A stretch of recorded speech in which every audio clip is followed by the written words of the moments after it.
The flight from Chicago to Los Angeles was supposed to be routine, a mundane journey that thousands of people took every day. But as soon as Alex Johnson settled into his window seat, he could feel something was off. He had chosen this particular flight because it was direct, saving him the hassle of layovers. Little did he know the real challenge wouldn't come from turbulence or delayed departures, but from the person sitting next to him. Alex was a tall man with broad shoulders, dressed in a neatly pressed navy blue suit. His polished shoes gleamed under the faint light of the overhead compartment. At first glance, he looked like any other business traveler heading to an important meeting. What no one around him knew was that beneath the surface, Alex carried years of experience as a federal agent. For now, though, all anyone saw was just another passenger trying to get where he needed to go. Sitting beside Alex was Greg Miller, a middle-aged man whose face was already red even before takeoff. Greg wore a faded baseball cap and a wrinkled t-shirt that advertised some local sports team. From the moment he plopped down in the aisle seat, he made it clear he wasn't happy about sharing space with Alex. He mumbled under his breath while shoving his carry-on bag into the overhead bin, making sure to bump Alex's shoulder as he did so. "Excuse me," Alex said calmly, shifting slightly to give Greg more room. Greg didn't respond. Instead, he huffed loudly and slouched into his seat, crossing his arms over his chest. Alex sighed inwardly but decided not to let it bother him. He'd dealt with worse situations than a grumpy seatmate. Pulling out a book from his briefcase, he tried to focus on the pages in front of him. As the plane taxied down the runway and prepared for takeoff, Greg's attitude only worsened. When the flight attendant came by to offer drinks, Greg snapped at her when she accidentally spilled a drop of soda on his tray table. "Can't you do your job right?"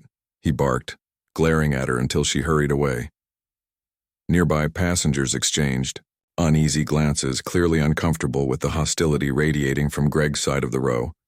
Once the plane reached cruising altitude, things seemed to settle down, at least temporarily. Most passengers relaxed into their routines, reading, watching movies, or sleeping. Alex leaned back in his seat, flipping through the pages of his book. Just as he began to lose himself in the story, Greg suddenly leaned forward, peering past Alex toward the window. "Hey, buddy," Greg said loudly, interrupting Alex's concentration. "You mind switching seats? I need the window." Alex lowered his book and turned to look at Greg. "I'm sorry, but I prefer the window myself," he replied politely. Greg's jaw tightened. "Come on, man. It's not like you're doing anything important. Just switch with me."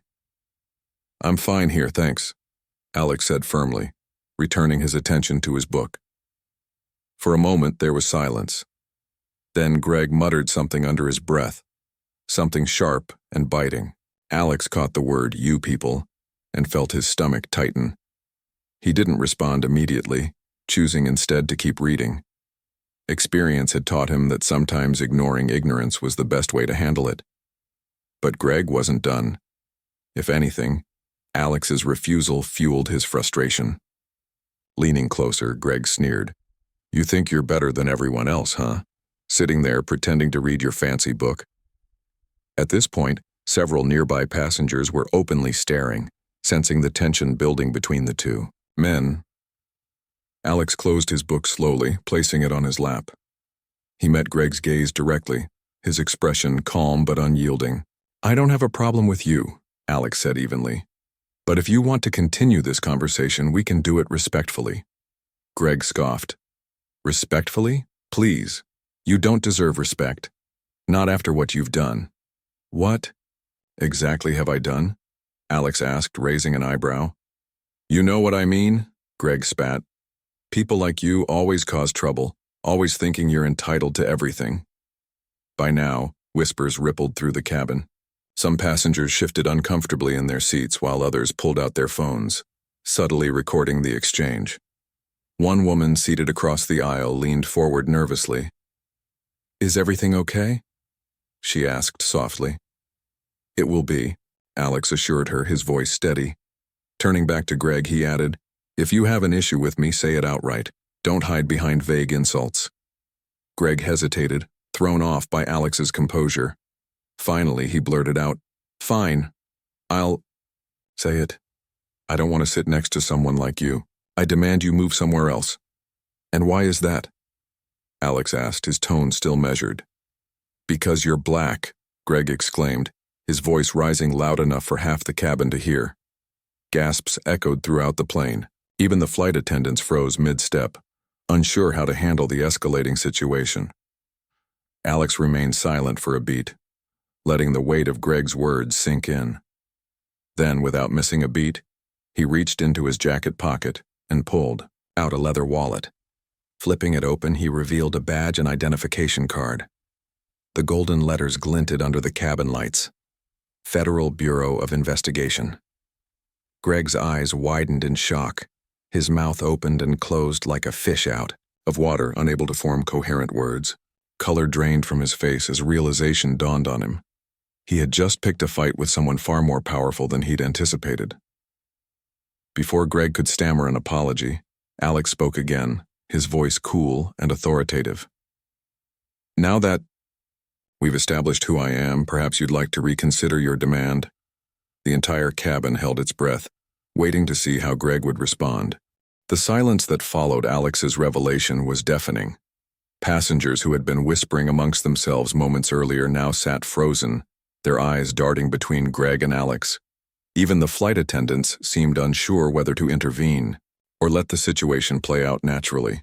Greg stared at the badge, his mind racing. He blinked several times as if hoping the image would disappear, but it didn't. The letters FBI were clear, unmistakable. His mouth opened slightly, but no sound came out. For someone who had been so vocal just seconds ago, Greg suddenly found himself unable to speak. You were saying? Alex prompted gently, though there was an edge to his voice. He wasn't mocking Greg. Rather, he was giving the man a chance to correct his behavior before things escalated further. Greg swallowed hard, his Adam's apple bobbing nervously. He stammered, sweat forming on his forehead. Look, I didn't know that I'm an FBI agent, Alex interrupted, his tone neutral but firm. Or that you shouldn't judge people based on their appearance. Greg's face flushed even redder. He glanced around the cabin, avoiding eye contact with anyone. The stares from fellow passengers felt like daggers piercing through him. Some looked sympathetic toward Alex, while others wore expressions of disgust aimed squarely at Greg. One elderly woman sitting nearby shook her head disapprovingly, muttering under her breath about how shameful it was to treat another human being that way. I didn't mean anything by it, Greg finally managed to say, though his voice lacked conviction. It was just, No, I don't know, Alex said calmly, cutting him off again. Why don't you explain it to me? Because from where I'm sitting, it sounds like you assumed I wouldn't belong here because of the color of my skin. Greg squirmed in, his seat clearly uncomfortable. That's not what I meant, he protested weakly, his voice rising an octave higher than usual. You're twisting my words. Alex raised an eyebrow. Am I? Or are you just realizing the weight of what you said? At this point, a young flight attendant approached cautiously. She was petite, with short blonde hair tucked neatly under her cap. Her name tag read, Linda. She hesitated for a moment, then cleared her throat softly. Excuse me, gentlemen, she began, her voice trembling slightly. Is everything okay here? Do either of you need assistance?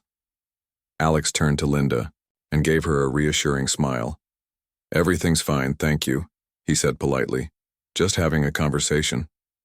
Linda nodded, though her worried expression suggested she wasn't entirely convinced. Still, she retreated back to her station near the front of the plane, keeping one eye on the pair as she resumed her duties. Meanwhile, Greg seemed desperate to change the subject.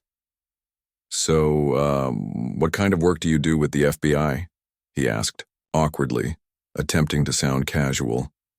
It was obvious he was trying to steer the conversation away from his earlier comments, but Alex wasn't about to let him off the hook that easily. I specialize in counterterrorism, Alex replied matter-of-factly, but that's beside the point. What we're discussing right now isn't about my job, it's about respect. Greg winced at the word respect, as if it physically pained him to hear it. Yeah, well, I guess I messed up, he muttered, rubbing the back of his neck. Sorry, okay? Can we just drop it? Alex studied Greg for a long moment, weighing his response carefully. On one hand, he could accept the apology and move on, letting the incident fade into the background. But on the other hand, this wasn't just about Greg. It was about everyone else on the plane who might silently agree with him or share similar prejudices. Sometimes, making an example out of ignorance was necessary to drive the point home. Apology. Accepted, Alex said eventually, his tone softening ever so slightly. But I hope you understand why your actions were wrong. Racism doesn't exist in a vacuum. Every time you make assumptions about someone based on their race, you perpetuate harmful stereotypes that affect countless lives. Greg nodded vigorously, eager to end the conversation. Yeah, I get it. Won't happen again. Satisfied for now, Alex leaned back in his seat and reopened his book. The tension in the air slowly dissipated, though the memory of the confrontation lingered. Passengers resumed their activities, albeit with a heightened awareness of the dynamics within the cabin. A few people exchanged approving nods in Alex's direction, silently thanking him for handling the situation with such grace and professionalism. As the hours passed, the atmosphere on the plane grew calmer. Greg kept to himself, staring blankly, out the window without uttering another word. Occasionally he'd glance sideways at Alex as if expecting some form of retaliation, but Alex paid him no mind. He remained focused on his book, occasionally jotting down notes in a small leather-bound journal he pulled from his briefcase. Toward the end of the flight, however, something unexpected happened. As the pilot announced their descent into Los Angeles, a commotion broke out near the rear of the plane. Shouts rang out, followed by the sound of scuffling feet. Several passengers stood up from their seats, craning their necks to see what was going on. Alex immediately sprang into action. Years of training kicked in as he quickly assessed the situation. Rising from his seat, he moved swiftly down the aisle, his presence commanding attention. The other passengers instinctively parted to let him through, their earlier admiration for him transforming into trust. When Alex reached the source of the disturbance, he found two men grappling with each other. One appeared to be a passenger, while the other was wearing a maintenance uniform typically seen on ground crew personnel. Both men were shouting angrily, their faces flushed with rage. Nearby passengers pleaded with them to stop, but neither showed any signs of backing down. Without hesitation, Alex stepped between them, raising his hands in a calming gesture. "Enough," he commanded, his voice carrying authority that silenced both men instantly. They froze mid-struggle, panting heavily as they stared at him in shock. "What's going on here?" Alex asked, his gaze shifting between the two men. "Started it," the passenger exclaimed, pointing accusingly at the maintenance worker. "He tried to grab my bag." "It's not what you think," the maintenance worker shot back defensively. "I thought he was smuggling something suspicious." Alex frowned, quickly scanning the area for clues. Sure enough, he noticed a bulge in the passenger's carry-on bag that looked unusual. Without missing a beat, he addressed the flight attendants nearby. "Can someone call the captain and inform them of the situation? We may need security to meet us at the gate." The flight attendants nodded and rushed to comply, leaving Alex to keep the peace until they landed. Though the rest of the flight was anything but smooth, Alex's intervention ensured that the situation didn't spiral out of control. And as the plane touched down in Los Angeles, many passengers couldn't help but feel grateful for the quiet hero seated among them, a man who had shown strength not just in words, but in action. As Alex stood between the two men, his calm demeanor seemed to radiate throughout the plane, bringing some semblance of order to the chaos. The passenger, whose name turned out to be Carl, clutched his carry-on bag tightly, glaring at the maintenance worker, whose name tag read Eric. Both men were breathing heavily, their faces flushed from the altercation. "Let's take this step by step," Alex said firmly, his voice cutting through the tension like a knife. "Carl, can you explain what's in your bag?" Carl hesitated, glancing around nervously before answering. "It's nothing dangerous, I swear. Just personal stuff." Alex raised an eyebrow. "Personal stuff doesn't usually make people suspicious enough to start fights on planes." "Let me see it." Reluctantly, Carl handed over the bag. Alex carefully unzipped it and peered inside. What he found surprised him. A collection of electronic components, wires, and small tools. It looked like parts for a DIY project, but to someone unfamiliar with such things, it could easily be mistaken for something more sinister. "This isn't illegal," Alex said after inspecting the contents. He held up one of the items, a circuit board, for Eric to see. "These are just components for building gadgets or repairing devices. Nothing harmful here." Eric frowned, still skeptical. "How do I know he's telling the truth? People can hide all kinds of things in plain sight." "I understand your concern," Alex said, nodding. "But accusing someone without evidence only escalates situations unnecessarily. If there's any doubt, airport security will handle it once we land. Until then, let's keep things peaceful." The two men reluctantly agreed, though neither looked particularly happy about it. Passengers began settling back into their seats as the plane continued its descent toward Los Angeles International Airport. However, the incident left a lingering unease among everyone on board. Whispers filled the cabin as people speculated about what might happen next. When the plane finally touched down, the mood was subdued. As soon as the seatbelt sign turned off, passengers began gathering their belongings, eager to disembark. But before anyone could leave, a team of airport security officers boarded the aircraft. They moved swiftly down the aisle, stopping near Alex and the two men involved in the earlier dispute. "Sir," one of the officers addressed Alex, recognizing his authoritative presence. "Can you brief us on what happened?" Alex nodded and quickly summarized the events, emphasizing that no immediate threat had been identified but recommending further inspection of Carl's bag just to be safe. The officers thanked him and escorted Carl and Eric off the plane for questioning. Meanwhile, Alex returned to his seat to retrieve his belongings. Greg, who had remained silent throughout the entire ordeal, watched Alex intently as he packed up his book and journal. For the first time since their confrontation earlier, Greg spoke up. "You really are FBI, huh?"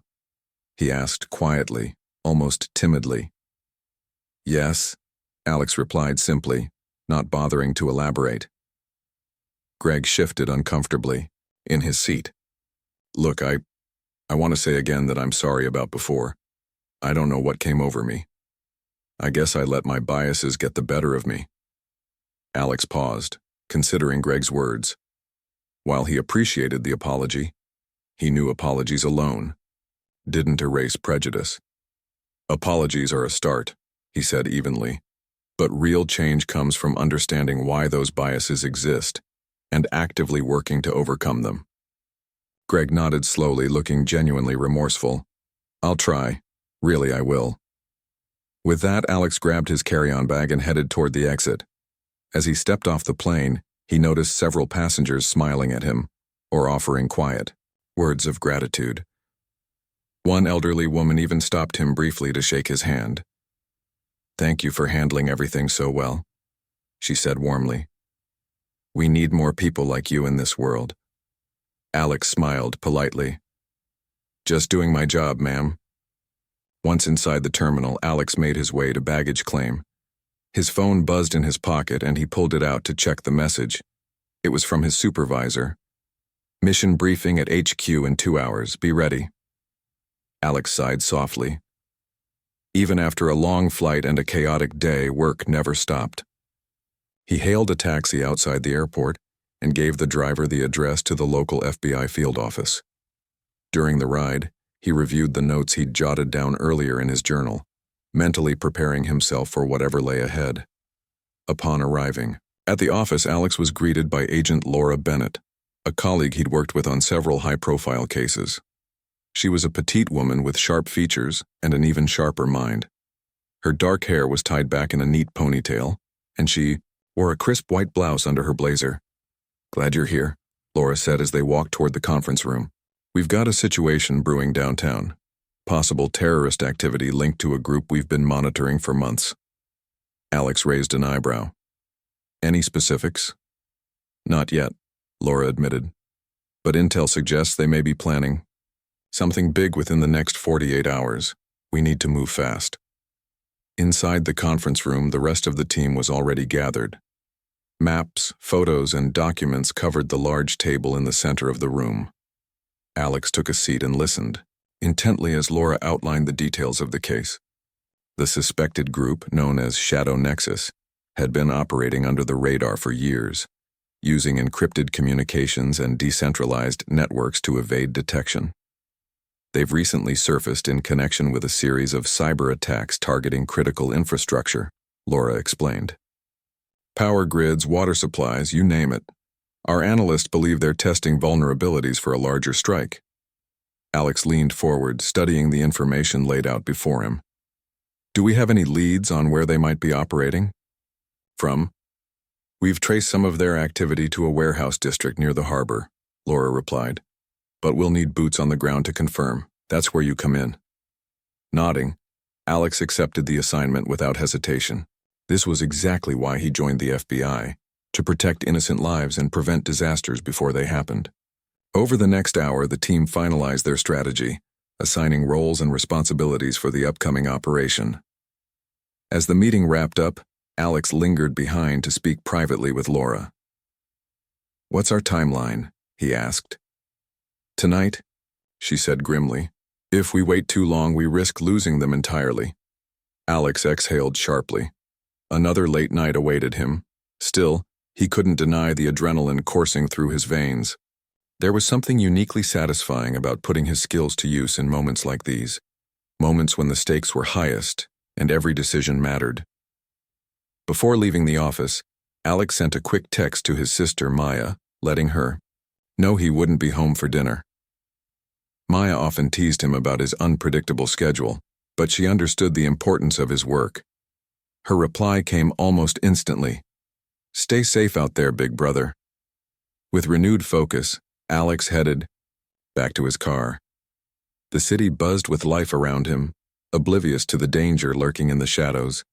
Little did the residents of Los Angeles know, a team of dedicated agents was preparing to face down a threat that could disrupt their everyday lives forever. As Alex drove toward the designated staging area, he reflected on the day's events, the racist passenger, the mid-flight altercation, and now this urgent mission. Life as an FBI agent was anything but predictable, but Alex wouldn't trade it for anything else. Every challenge, every confrontation, reminded him why he chose this path in the first place, to stand up for justice no matter the cost. The warehouse district was eerily quiet as Alex and his team approached their target. The only sounds were the distant hum of traffic on nearby highways and the occasional rustle of leaves stirred by a cool breeze. Shadows stretched long under the pale light of the moon, creating an almost surreal landscape. It was the kind of place where danger could be lurking just out of sight, waiting to strike. Alex adjusted the strap of his tactical vest, ensuring his equipment was secure. He glanced at his teammates, Laura, Agent Mark Taylor, and two other field agents, all clad in dark gear designed for stealth. Each of them carried flashlights, radios, and firearms, ready for whatever they might encounter inside the warehouse. Remember, Laura whispered, her voice low but firm. We don't know how many are in there or what kind of weapons they have. Stay sharp. Everyone nodded silently, their expressions focused. This wasn't their first operation, but it never got easier. Every mission carried risks, and tonight's stakes felt especially high. If Shadow Nexus succeeded in executing their plan, thousands of lives could be endangered. As they neared the warehouse, Alex signaled for the team to take cover behind a stack of shipping containers. He scanned the area carefully, looking for any signs of activity. So far, everything seemed calm, but that didn't mean anything. These groups were experts at staying hidden until it suited them to reveal themselves. Mark, you take point, Alex murmured, gesturing toward the entrance. I'll follow close behind. Laura, stay back with the others and provide cover if things go south. Mark gave a quick nod and moved forward, his movement smooth and deliberate. Alex followed, keeping his eyes peeled for any traps or ambushes. The door to the warehouse was slightly ajar, which immediately raised red flags. No one left a door open unless they wanted someone to walk right in, or unless they were expecting company. Alex pushed the door open slowly, wincing at the faint creak it made despite his efforts to keep it silent. Inside, the air was thick with dust and the smell of grease. Rows of old machinery lined the walls covered in tarps and cobwebs. The faint glow Laura had mentioned earlier came from a makeshift office tucked away in the corner, its windows glowing faintly with the blue light of computer screens. "Stay low," Alex whispered, motioning for the team to spread out. They moved cautiously through the cluttered space, avoiding debris scattered across the floor. Every step echoed softly, each sound amplified in the oppressive silence. Suddenly, a loud clang rang out. Someone had knocked over a metal tool chest near the office. Alex froze, signaling for the others to do the same. His hand instinctively went to the grip of his weapon as he strained to listen for any further movement. Then a voice broke the silence. "Who's there?" called a gruff male voice, tinged with suspicion. Footsteps echoed closer, accompanied by the unmistakable click of a safety being disengaged on a firearm. Without hesitation, Alex stepped into view, raising his hand slightly to show he wasn't armed, at least not yet. "FBI," he announced, firmly. "We're here to ask some questions. No need for anyone to get hurt." For a moment, there was no response. Then 3 figures emerged from the shadows, all holding handguns pointed directly at Alex and his team. Their leader, a burly man with a thick beard and cold eyes, sneered. "You think we're stupid enough to believe that?" "We're not here to play games," Alex replied calmly, his gaze steady despite the guns trained on him. "We know who you are and we know what you're planning. Cooperate and maybe you'll get a chance to explain yourselves." The bearded man laughed bitterly. "Explain ourselves? To you? Don't make me laugh. You pigs are always looking for excuses to lock us up." Behind Alex, Laura shifted slightly, her finger hovering over the trigger of her rifle. She exchanged a quick glance with Mark, communicating silently. They needed to de-escalate the situation before it turned violent. "Look," Alex continued, taking a cautious step forward, "if you're innocent, prove it. Let us see what's on those computers. If nothing illegal is going on, we'll leave, and you'll never hear from us again." The leader hesitated, clearly torn between arrogance and fear. Finally, he lowered his gun slightly, though his companions remained on edge. "Fine," he growled, "but one wrong move and you're dead." Alex nodded, signaling for Laura and Mark to stay alert while he followed the leader into the office.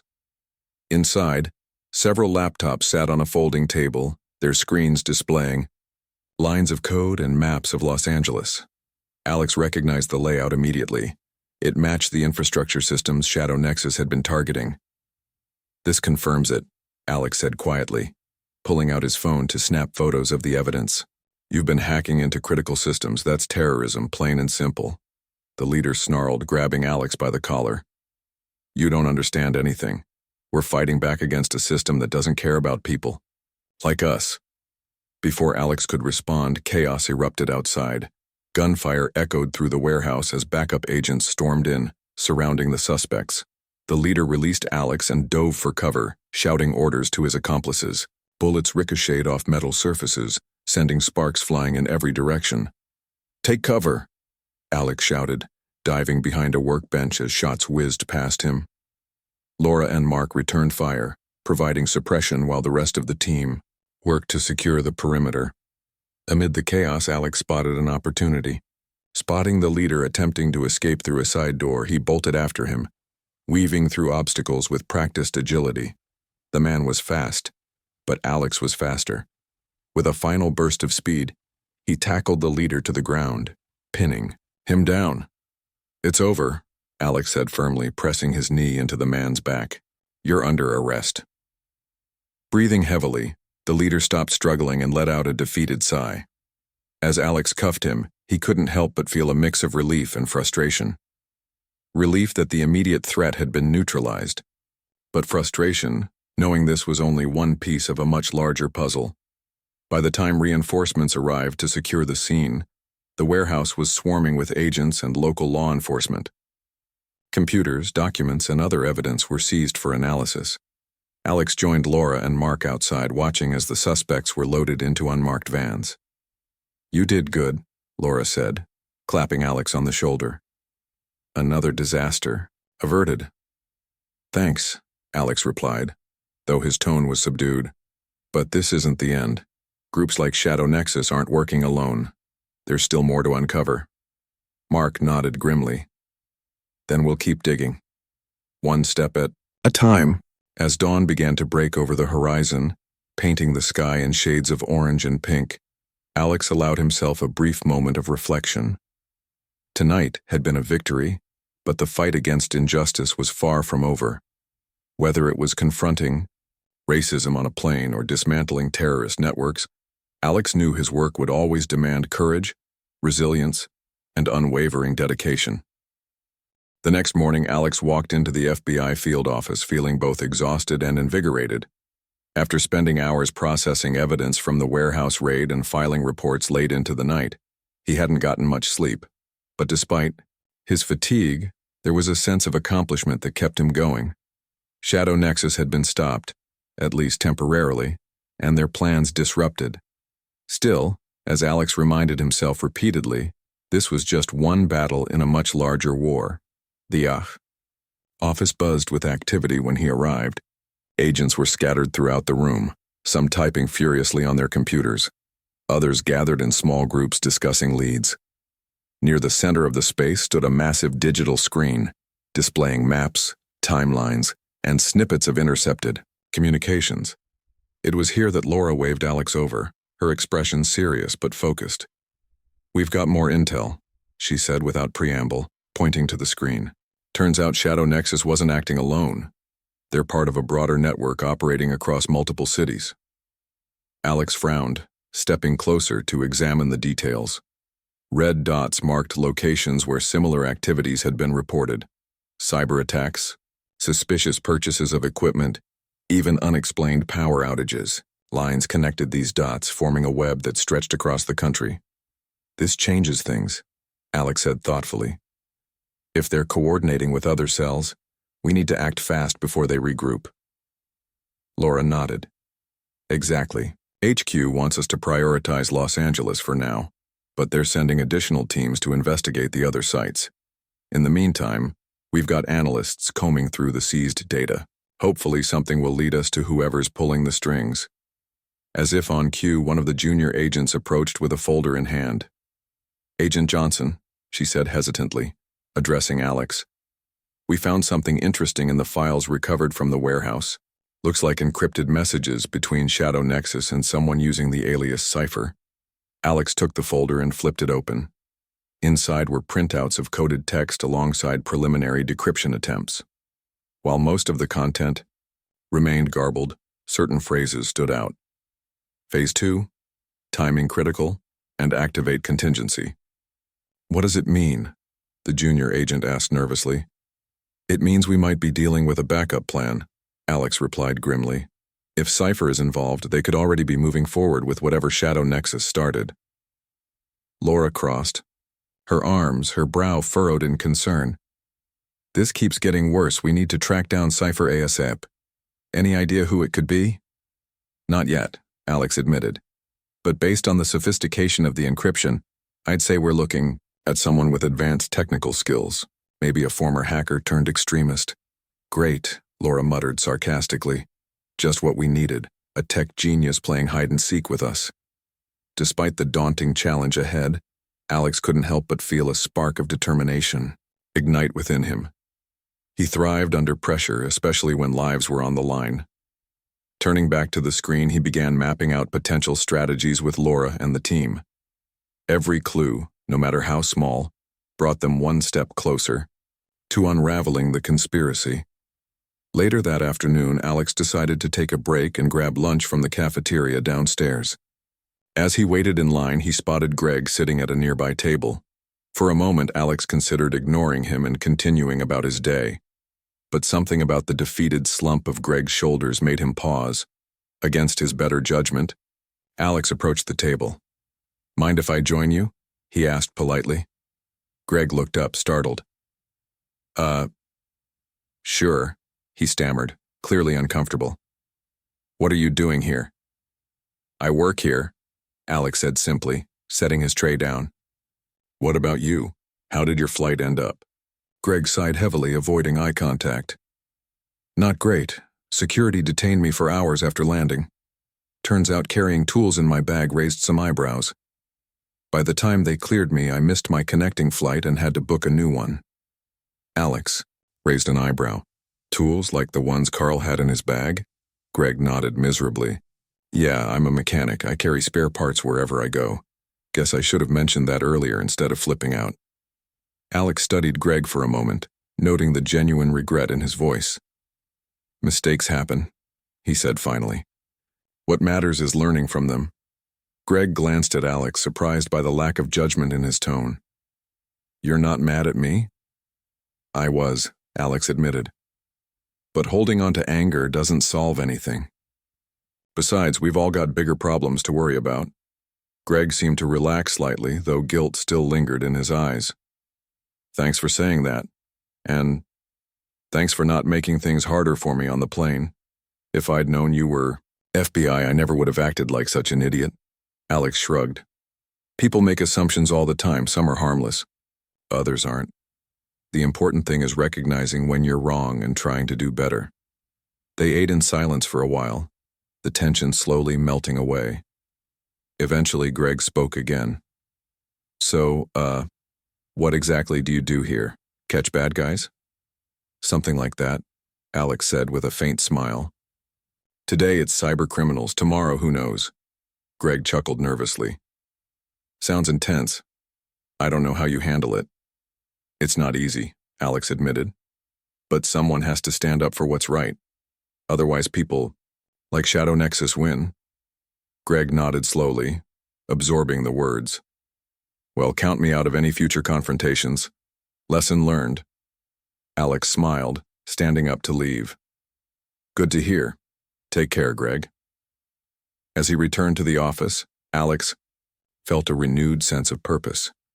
Whether it was dismantling terrorist networks or confronting prejudice head-on, every action mattered. Small victories added up, creating ripples of change that could transform the world. One person, one decision at a time.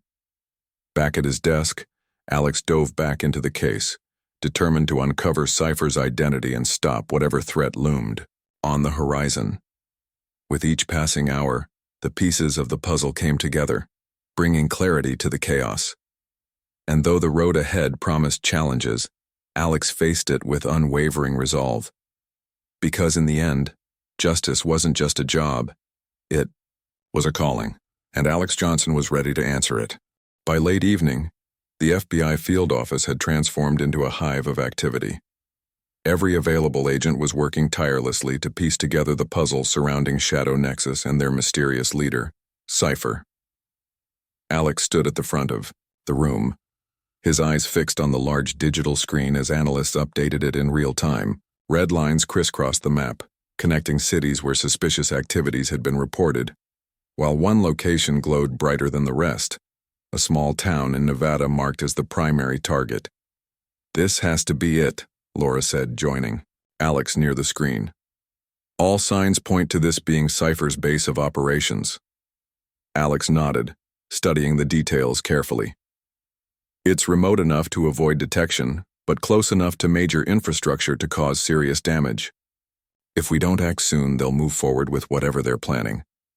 We've already assembled a tactical team, Laura continued. They're prepping gear and transport as we speak. We leave within the hour. Good, Alex replied, his voice steady despite the weight of the situation. Let's make sure everyone knows the stakes. This isn't just about stopping Cypher, it's about preventing another attack before it happens.